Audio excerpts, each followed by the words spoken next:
जुळे सोलापूर इथं कोनशिला अनावरण समारंभ स्थळाच्या प्रवेशद्वारासमोर आत्मदहनाचा प्रयत्न करणाऱ्या महिलेस दामिनी पथकानं पकडलं।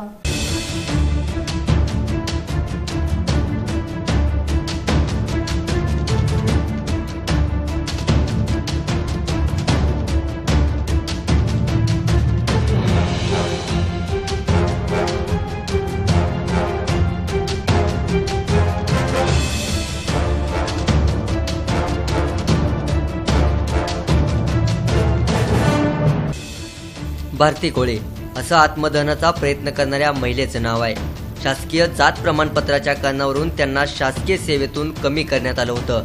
काही दिवसांपूर्वी पत्रकार परिषद घेऊन मुख्यमंत्र्यांच्या दौऱ्यावेळी आत्मदहनाचा इशारा भारती कोळींनी दिला होता। भारती कोळी समाजाची कमी केलेली कर्मचारी ऑक्टोबर महिन्यामध्ये मी मुख्यमंत्र्यांची गाडी अडवून आंदोलन केलं होतं। त्यानंतर परिपत्रक निघालं आणि त्या परिपत्रकाची अंमलबजावणी अरुण डोंगरे साहेबांनी करायला पाहिजे होती, केली नाही। तर आता उद्या 26 तारखेला जो मंत्र्यांचा दौरा आहे तर मुख्यमंत्र्यांनी सुद्धा त्या प्रश्नाकडे पाठ फिरवलेली आहे।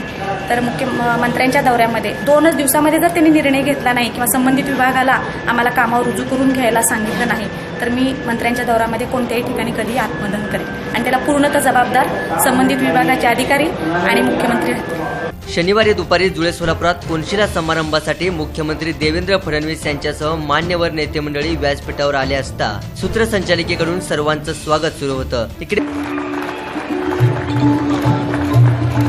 सोलापूर विजयपूर राष्ट्रीय महामार्ग 13 चे चौपदरीकरण, सांगली सोलापूर राष्ट्रीय महामार्ग 166 चे चौपदरीकरण, सोलापूर अक्कलकोट गाणगापूर रस्ता राष्ट्रीय महामार्ग 150 चे चौपदरीकरण दुपदरीकरण। भारती कोळे या बुरखा घालून मुस्लिम महिलेच्या पेहरावात आल्या होत्या। प्रवेशद्वारासमोर त्यांनी अंगावर रॉकेल ओतून घेतलं। हे दृश्य समारंभस्थळी सुरक्षेसाठी तैनात असलेल्या दामिनी पथकाच्या नजरेतून सुटलं नाही। तातडीनं त्यांनी भारती कोळींकडे धाव घेऊन त्यांना आत्मदहन करण्यापासून रोखलं।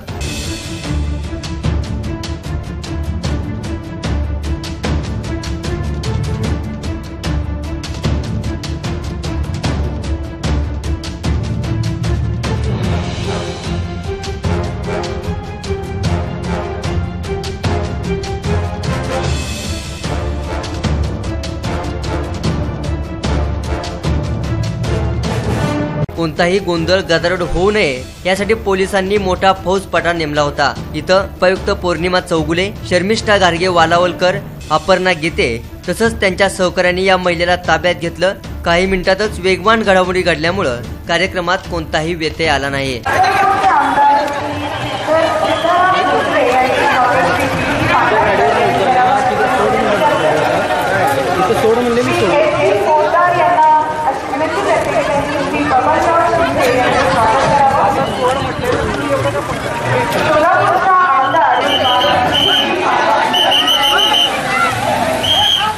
या आधी सुद्धा भारती कोळींनी 6 सप्टेंबर 2015 रोजी मुख्यमंत्र्यांना निवेदन दिलं होतं। त्यानंतर जिल्हाधिकारी कार्यालयासमोर मुख्यमंत्र्यांच्या ताफ्यासमोर पडून आपली व्यथा मांडली होती।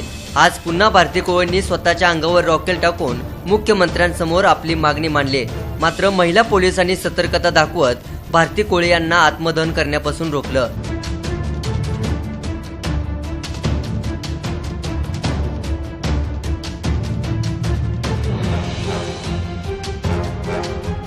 त्यामुळे दामिनी पथकानं वेळीच लक्ष दिल्यामुळं हा प्रसंग टळला। दरम्यान पोलीस यंत्रणा आपलं कायदेशीर कर्तव्य पार पाडत आहे। हे ऑन द स्पॉट रिपोर्टिंग केलं होतं आमचे व्हिडिओ जर्नलिस्ट मुकुंद उकरंडे यांनी।